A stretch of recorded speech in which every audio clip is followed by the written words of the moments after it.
Você já percebeu que no canto interno do nosso olho tem uma pequena membrana?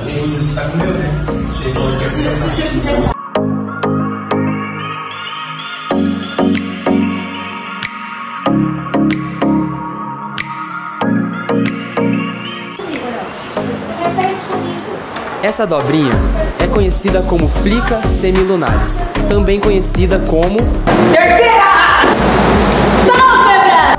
Ela pode ser chamada de membrana nictitante. E essa estrutura é muito importante para vários animais, em répteis, pássaros e até alguns mamíferos, porque ajuda a proteger e lubrificar os olhos. Mas nos seres humanos, ela perdeu a função e ficou apenas como uma marca da nossa história evolutiva. Vamos descobrir! No passado existia a visão do fixismo, que defendia que todas as espécies foram criadas exatamente como são hoje e não mudam ao longo do tempo.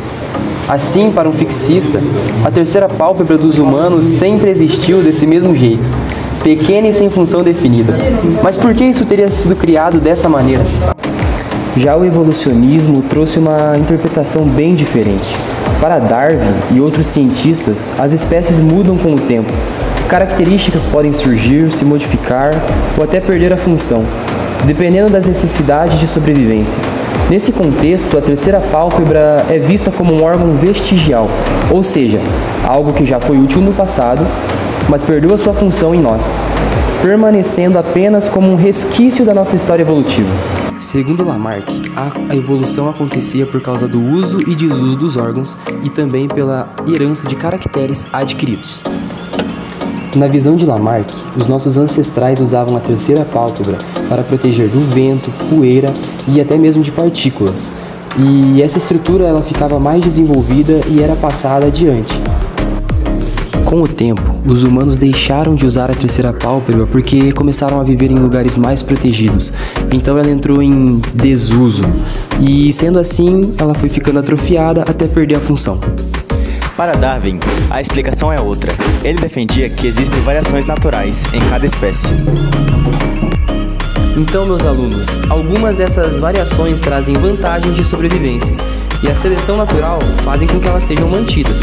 Nos animais que precisam proteger os olhos em caçadas, voos ou embaixo d'água, como águias, crocodilos e gatos. Sendo assim, a terceira pálpebra é uma vantagem e foi mantida. Para nós seres humanos, essa característica não é mais essencial. Sendo assim, ela ficou menos desenvolvida. Para Darwin, apenas mostra que há ligação entre nós e outros animais.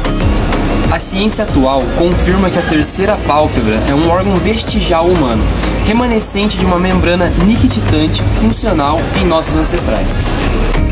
Durante o desenvolvimento embrionário, por volta da 6ª semana, forma-se uma pequena membrana semelhante à terceira pálpebra, mas ela regride antes do nascimento, restando apenas as plicas semilunares, uma dobra conjuntival no canto interno dos olhos. Do ponto de vista genético, nossos genes contêm versões homologadas dos que controlam a formação da membrana nictitante em outros animais. Porém, essas são inativas ou enfraquecidas dos humanos, o que impede o pleno desenvolvimento dessa estrutura. Em vários animais, a terceira pálpebra é sustentada por uma cartilagem em forma de T e revestida por conjuntivo, funcionando como uma cortina translúcida que protege, mantém os olhos limpos e produz lágrimas. Nos humanos, essa cartilagem e as glândulas associadas foram muito reduzidas e perdidas ao longo da evolução. Casos raros em humanos confirmam que a estrutura genética ainda pode se manifestar, como o relato de uma menina que nasceu com a terceira pálpebra funcional removida por cirurgia. Essa redução reflete uma ausência de pressão seletiva para manter essa proteção em humanos, já que ela se tornou dispensável. Porém, a ausência de prejuízo levou a que a estrutura permanecesse como vestígio evolutivo. Agora falando sobre algumas curiosidades. A primeira é que existe um registro raro de uma criança que nasceu com a terceira pálpebra funcional, um fenômeno pouco conhecido que evidencia que a estrutura genética ainda está presente.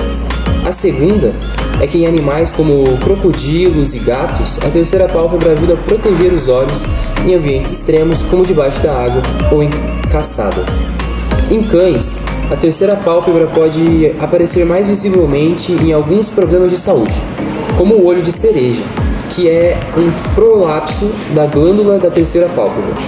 Na cultura egípcia, existia a crença de que símbolos como o olho de Horus representam a proteção dos olhos, podendo estar ligada à crença na importância dessas estruturas. Também algumas teorias futuristas especulam que, em ambientes extremos como outros planetas, a terceira pálpebra humana poderia retornar à função adaptativa por meio de modificações genéticas. A terceira pálpebra humana é um excelente exemplo de como a evolução deixa marcas no nosso corpo. Enquanto o fixismo diria que ela sempre existiu assim, as teorias de Lamarck e Darwin, junto com as evidências científicas atuais, mostram que se trata de uma estrutura vestigial herdada dos nossos ancestrais. Ela nos conecta a outras espécies e reforça que a evolução é um processo contínuo, cheio de histórias escondidas em cada detalhe do nosso corpo.